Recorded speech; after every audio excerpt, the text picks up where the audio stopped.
வணக்கம். தமிழ் ஃபுட் கார்னரில் இன்னைக்கு வாழைக்காய் பொடி போட்ட கறி பண்ண போகிறோம். இந்த கறிக்கு ஒரு பொடி வறுத்து அரைச்சி சேர்த்துருக்கிறதுனால நல்லா கமகமன் வாசனையோட சுவை ரொம்ப ரொம்ப நல்லா இருக்கும். இது சாம்பார் சாதம் தயிர் சாதத்துக்கு பெஸ்ட் காம்பினேஷனாக இருக்கும். குறிப்பாக தயிர் சாதத்துக்கு சைட் டிஷ்ஷாக வச்சு சாப்பிட்றதுக்கு ரொம்பவே நல்லா இருக்கும். இப்போ எப்படி பண்ணுறதுன்னு பார்க்கலாம். இந்த கறிக்கு 4 மீடியம் சைஸ் வாழைக்காய் எடுத்து வச்சுருக்கேன். ஃபஸ்ட்டு வாழைக்காயில் இந்த காம்பு பகுதியையும் இந்த சைடு நுனி பகுதியையும் கட் பண்ணிட்டு தோல் சீவிக்கலாம். தோல் சீவும்போது ஃபுல்லாக நம்ம தோலை எடுத்துடக்கூடாது.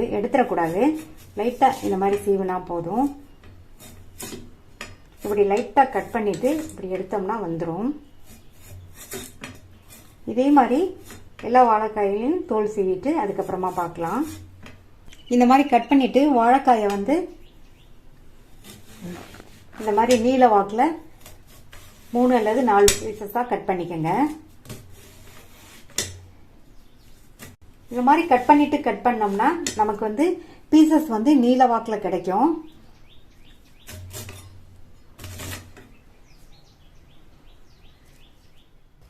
கட் பண்ண பீசஸை ஒரு பாத்திரத்தில் தண்ணி பிடிச்சி வச்சுருக்கேன். அதில் சேர்த்துக்கலாம்.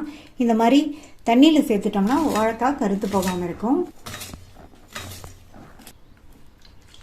இதே மாதிரி நம்ம எடுத்து வச்ச எல்லா வாழைக்காயும் தோல் சீவி கட் பண்ணி தண்ணியில் சேர்த்துக்கலாம். ஃபர்ஸ்ட்டு இந்த கறியில் சேர்க்கறதுக்கு நம்ம பொடியை ரெடி பண்ணிடலாம். ஸ்டவ்வில் ஒரு பேன் போட்டிருக்கேன். அதில் 1/2 டேபிள் ஸ்பூன் போல் எண்ணெய் சேர்த்துக்கோங்க. இப்போ எண்ணெய் சூடாயிடுச்சு. அதில் 2 டேபிள் ஸ்பூன் கடலைப்பருப்பு சேர்த்துட்டு இது கூட 2 டேபிள் ஸ்பூன் உளுந்தம்பருப்பு சேர்த்துக்கோங்க. இந்த பருப்பெல்லாம் லைட்டாக அதனுடைய கலர் மாறி வர வரைக்கும் வறுபடட்டும். இந்த மாதிரி எண்ணெயிலே வறுத்து நம்ம பொடி அரைச்சோம்னா அந்த கறியில் சேர்க்கும்போது அந்த கறியோட டேஸ்ட் பார்த்தீங்கன்னா ரொம்ப ரொம்ப நல்லா இருக்கும். இப்போ இதனுடைய கலர் லைட்டாக மாறிடுச்சு. இந்த ஸ்டேஜில் இதில் 1 டீஸ்பூன் மிளகும் 1 டேபிள் ஸ்பூன் கொத்தமல்லி விதையும் சேர்த்துக்கோங்க. இப்போ எல்லாமே நல்லா வறுபடட்டும். நீங்கள் வறுக்கும்போது ஸ்டவ்வோட தீயை நல்லா குறைச்சிட்டு நிதானமாக இந்த மாதிரி வறுத்தோம்னா பருப்பு நல்லா பொன்னிறமாக வறுபட்டுரும். நம்ம சேர்த்த மிளகு கொத்தமல்லி விதை எல்லாமே நல்லா வறுபட்டுரும். அடுத்து இதில் நான் 6 காஞ்ச மிளகாய் சேர்த்துருக்கேன். நீங்கள் உங்கள் காரத்துக்கு தகுந்தபடி சேர்த்துக்கோங்க. மிளகு சேர்த்துருக்கிறதுனால மிளகாய் பார்த்து கரெக்டாக கவனமாக சேர்த்துக்கோங்க. இப்போ நம்ம சேர்த்த இந்த மிளகாவுமே நல்லா வறுபடட்டும். அடுத்து இது கூட கொஞ்சமாக க்ளீன் பண்ண கறிவேப்பிலையிலையும் சேர்த்துட்டு அதையும் வறுத்துக்கோங்க. கறிவேப்பிலையை நீங்கள் ஈரமாக போடக்கூடாது. நல்லா காஞ்ச கறிவேப்பிலை இலைகளாக இருக்கணும். இப்போ நம்ம சேர்த்த கறிவேப்பிலை இலைகளுமே நல்லா மொறுன்னு வறுபட்டுச்சு. ஸ்டவ் ஆஃப் பண்ணிவிட்டு இது ஆறுனதுக்கப்புறமா நம்ம மிக்ஸி ஜாரில் சேர்த்துக்கலாம். மிக்ஸி ஜாரில் சேர்த்தாச்சு. இதை நைஸாக அரைச்சிடாமல் லேஸ் குறகுறப்பான பவுடராக அரைச்சிக்கலாம். அப்போ தான் இந்த கறிக்கு நல்லாயிருக்கும். அரைச்சாச்சு. இந்த மாதிரி அரைச்சிக்கங்க. அடுத்து இந்த கறி பண்ணுறதுக்கு ஒரு அடிகனமான கடாய் அல்லது இரும்பு கடாய் எடுத்துக்கோங்க. நான் இரும்பு கடாய் எடுத்திருக்கேன். இதில் 1/2 டேபிள் ஸ்பூன் எண்ணெய் சேர்த்துக்கலாம். எண்ணெய் சூடானதும் அதில் 1 டீஸ்பூன் கடுகு பொரிஞ்சதும் கட் பண்ணி தண்ணியில் போட்ட வாழைக்காயை தண்ணியிலிருந்து எடுத்து இதில் சேர்த்துக்கலாம். தண்ணியை நல்லா கம்ப்ளீட்டாக வடிச்சிட்டு சேர்த்துக்கோங்க. வாழைக்காயை சேர்த்துட்டு இது கூட 1/2 டீஸ்பூன் போல் மஞ்சள் தூள் சேர்த்து நல்லா ஒரு தடவை மிக்ஸ் பண்ணி விட்டுறணும்.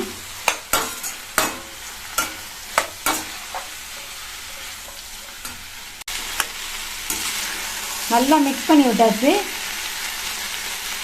இந்த மாதிரி மிக்ஸ் பண்ணி விட்டதுக்கு அப்புறமா ஒரு வாழை இலையை வச்சு மூடி வச்சிடலாம். இது மாதிரி வாழை இலை வச்சு மூடி வச்சிருங்க அல்லது ஒரு பிளேட் போட்டு மூடி வச்சிருங்க. நம்ம வாழை இலை போட்டு மூடி வச்சோம்னா இந்த வாழை இலைக்குன்னு ஒரு வாசனை இருக்கும் இல்லையா, அந்த வாசனையெல்லாம் இந்த காயில் இறங்கி இந்த கறி சாப்பிட்றதுக்கு நல்லா சுவையாக இருக்கும். அதே சமயம் இந்த கறி நல்லா வாசனையாகவும் இருக்கும். இப்போ ஸ்டவ்வை மீடியம் ஃப்ளேமில் வச்சுருங்க. இந்த வாழைக்காய் 80% அளவுக்கு வெந்து வரட்டும்.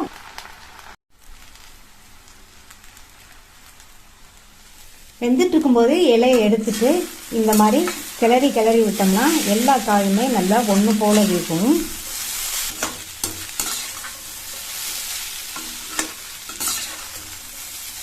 இப்போ எல்லா பக்கமுமே காய் நல்லா ஒன்று போல வெந்து 80% குக் ஆயிருக்கு. இந்த ஸ்டேஜில் இந்த காய்க்கு தேவையான அளவு உப்பு சேர்த்துக்கலாம். இது கூட 3 டேபிள் ஸ்பூன் தேங்காய் துருவல் சேர்க்குறேன். சேர்த்துட்டு மறுபடியும் நல்லா ஒன்றா மிக்ஸ் பண்ணி விட்டுருங்க. இந்த உப்பும் தேங்காய் துருவலும் நல்லா எல்லா பக்கமும் ஒன்று போல் பரவி இருக்கட்டும். நல்லா மிக்ஸ் பண்ணி விட்டாச்சு. அடுத்து நம்ம வறுத்து பொடி பண்ண பொடி இதில் சேர்த்துடலாம். இந்த மாதிரி பொடி அரைச்சி வாழைக்காய் பண்ணி பாருங்கள். டேஸ்ட் வந்து ரொம்ப ரொம்ப நல்லாயிருக்கும். சேர்த்துட்டு நல்லா மறுபடியும் ஒரு தடவை ஒன்று போல் இந்த பொடியெல்லாம் காய் ஃபுல்லாக பரவுற மாதிரி மிக்ஸ் பண்ணி விட்டுக்கலாம். நல்லா மிக்ஸ் பண்ணி விட்டதுக்கப்புறமா அடுத்து இது கூட நான் வந்து 1 டீஸ்பூன் போல் தேங்காய் எண்ணெய் சேர்க்குறேன். இது வந்து ரொம்ப மணமாக இருக்கும். தேங்காய் எண்ணெய் சேர்த்துட்டோம்னா இந்த கறி வந்து நல்லா கம கமன் வாசனையோட சாப்பிட்றதுக்கு ரொம்ப ரொம்ப சூப்பராக இருக்கும். தேங்காய் எண்ணெய் சேர்த்து நல்லா மிக்ஸ் பண்ணி விட்டாச்சு. ஒருவேளை உங்களுக்கு தேங்காய் எண்ணெய் வாசனை பிடிக்கலைன்னா நீங்கள் ஸ்கிப் பண்ணிடுங்க. மறுபடியும் வாழை இலையை போட்டு நல்லா மூடி வச்சு ஸ்டவ்வை வந்து சிம்மில் வச்சுருங்க. இது அப்படியே ஒரு 2-3 நிமிஷத்துக்கு இருந்ததுன்னா வாழைக்காய் நல்லாவே இன்னும் சாஃப்டாயிரும். சிம்மில் வச்சு 3 நிமிஷம் ஆச்சு. வாழைக்காய் நல்லா சாஃப்டாக வெந்துருச்சு. அவ்வளோதான், நல்லா சூப்பராக கமகமன் வாசனையோட வாழைக்காய் பொடி போட்ட கறி ரெடி ஆயிடுச்சு.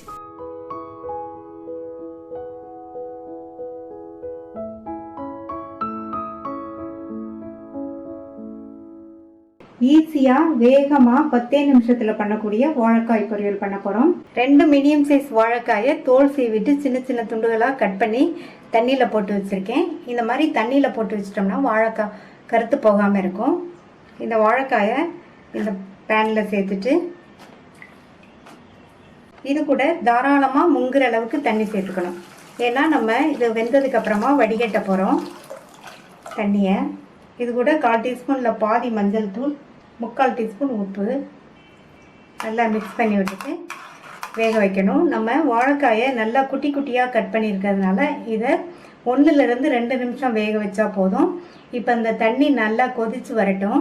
இப்போ கொதி வந்துருச்சு. இந்த கொதி வந்ததுலேருந்து 2 நிமிஷம் மட்டும் காயை வேக வச்சா போதும். 3/4 பங்கு அளவுக்கு வேகணும். சின்ன சின்ன துண்டுகளாக கட் பண்ணி போட்டிருக்கிறதுனால வேகமாகவே வெந்துடும். காய் வந்து குழையக்கூடாது. 2 நிமிஷம் ஆச்சு. காய் 3/4 பங்கு அளவுக்கு வெந்திருக்கு. அதுக்கு மேலேயே வேக வச்சோம்னா காய் குழஞ்சு போயிடும். இந்த மாதிரி வேக வச்சுக்கோங்க. இப்போ இதில் உள்ள தண்ணியை வடிச்சிடலாம். இந்த பேனில் 3 டீஸ்பூன் எண்ணெய் சூடாயிடுச்சு. அதில் 1/2 டீஸ்பூன் கடுகு பொரிஞ்சிருச்சு. 1 டீஸ்பூன் கடலைப்பருப்பு, 1 டீஸ்பூன் உளுந்தம்பருப்பு, 1/4 டீஸ்பூன் சீரகம். இந்த பருப்பெல்லாம் பொன்னிறமாக வரணும். இந்த கடலைப்பருப்பு உளுந்தம்பருப்பெல்லாம் சேர்த்தோம்னா இந்த பொரியல் சாப்பிடும்போது கடிப்படும்போது ரொம்ப டேஸ்ட்டாக இருக்கும். இப்போ பருப்போட கலர் மாறிடுச்சு. அது கூட கறிவேப்பிலை, ஒரு பெரிய வெங்காயம் பொடியாக கட் பண்ணது, ஒரு காஞ்ச மிளகாய் கட் பண்ணது, ஒரு பச்சை மிளகாய் கட் பண்ணது. இந்த பொரியலுக்கு வெங்காயம் கொஞ்சம் அதிகமாகவே சேர்த்துக்கங்க. இது கூட 2 பூண்டை இடித்து வச்சுருக்கேன், அதையும் சேர்த்துக்கலாம். இந்த மாதிரி பூண்டு சேர்த்துக்கங்க. அல்லது இதுக்கு பதில் 1/4 டீஸ்பூன் பெருங்காய பவுடர் சேர்த்துக்கங்க. இந்த வெங்காயம்லாம் வதங்கி கண்ணாடி பதம் வரட்டும். வெங்காயம் வதங்கிட்டு இருக்கும் போதே இதுக்கு வந்து உப்பு சேர்த்துக்கலாம். வாழைக்காய் வேகும் போது உப்பு சேர்த்தோம். இப்போ இந்த வெங்காயம், பச்சை மிளகாய், காஞ்ச மிளகாய் இதுக்கு மட்டும் உப்பு பார்த்து சேர்த்துக்கங்க. அப்புறமா நம்ம தேவைப்பட்டா சேர்த்துக்கலாம்.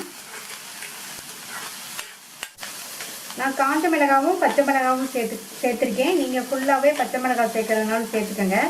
இப்போ வெங்காயம் வதங்கி கண்ணாடி பதம் வந்துடுச்சு. வாழைக்காயை சேர்த்துடலாம். வாழைக்காய் சேர்த்துட்டு நல்லா மிக்ஸ் பண்ணி விட்டுட்டு இது 2 நிமிஷம் வந்து எல்லாம் நல்லா ஒன்று சேர்ந்து நல்லா வதங்கிட்டு இருக்கட்டும். ஏற்கனவே 3/4 பங்கு அளவுக்கு வாழைக்காய் வெந்துருச்சு. இனி 2 நிமிஷத்துலேயே நல்லா கரெக்டாக வெந்து சாஃப்டாயிரும். இந்த ஸ்டேஜில் உப்பு செக் பண்ணி பார்த்துட்டு தேவைப்பட்டா சேர்த்துக்கங்க. இப்போ 2 நிமிஷம் ஆச்சு. வாழைக்காய் நல்லா ஃபுல்லாகவே வெந்துருச்சு, நல்லா சாஃப்டாக வெந்துருச்சு. இது கூட தேங்காய் துருவல் சேர்த்துக்கலாம். தேங்காய் துருவல் 2 டேபிள் ஸ்பூன் சேர்த்துருக்கேன். அடுத்து இது கூட பொடியாக கட் பண்ண கொத்தமல்லி இலையும் சேர்த்துட்டு நல்லா ஒரு தடவை மிக்ஸ் பண்ணி விட்டுறலாம்.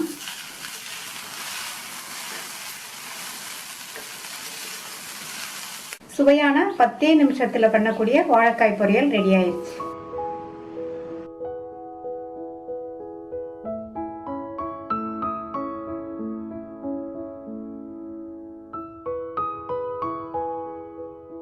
வாழைக்காய் மசாலா பண்ண போகிறோம். 3 மீடியம் சைஸ் வாழைக்காய் எடுத்து வச்சிருக்கேன். இதனுடைய காம்பு பகுதியையும் நுனி பகுதியையும் கட் பண்ணிட்டு தோல் சீவிக்கலாம். தோல் சீவிட்டு இதை 2ஆ கட் பண்ணிட்டு இந்த வாழைக்காயை நம்ம நீல வாக்கில் கட் பண்ணணும்.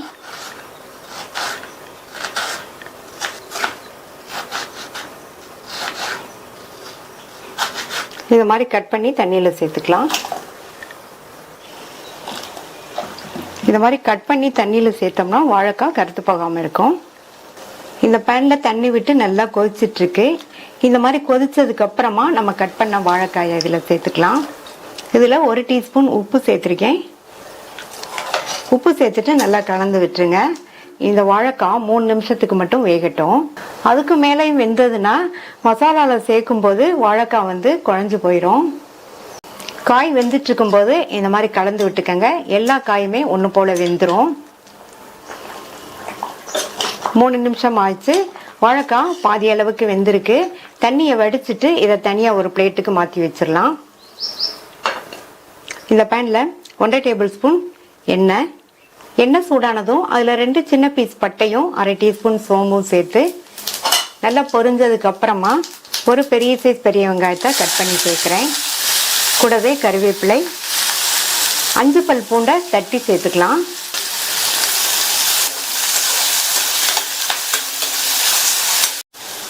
வெங்காயத்தோட கலர் லைட்டாக இந்த மாதிரி சேஞ்ச் ஆகிற வரையும் வதக்கிட்டு ஒரு பெரிய சைஸ் தக்காளியை கட் பண்ணி சேர்த்துக்கலாம்.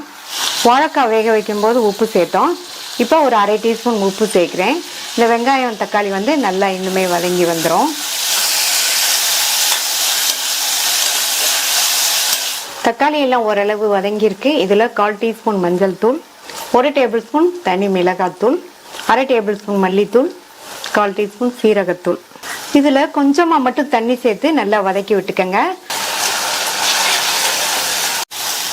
சேர்த்த மசாலா தூளோட பச்சை வாசனை எல்லாம் போகிற அளவுக்கு 2 நிமிஷம் வதங்கட்டும். மசாலா தூளோட பச்சை வாசனை எல்லாம் போயிடுச்சு.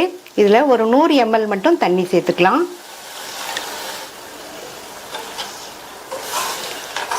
தண்ணி சேர்த்து நல்லா கலந்து விட்டுருங்க. இது மறுபடியும் கொதிச்சு வரட்டும். இந்த மாதிரி நல்லா கொதிச்சு வந்ததுக்கு அப்புறமா வேக வச்ச வாழைக்காயை இதில் சேர்த்துட்டு இந்த மசாலாலாம் நல்லா மிக்ஸ் பண்ணி விட்டுருங்க.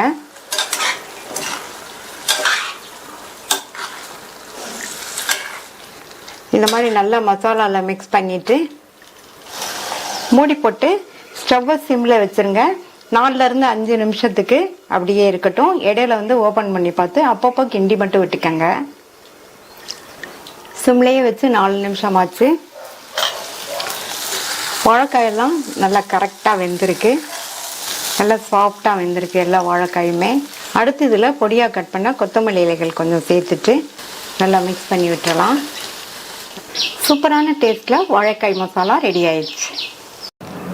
ட்ரை பண்ணி பார்த்துட்டு உங்கள் கமெண்ட்ஸை சொல்லுங்கள். தேங்க்யூ.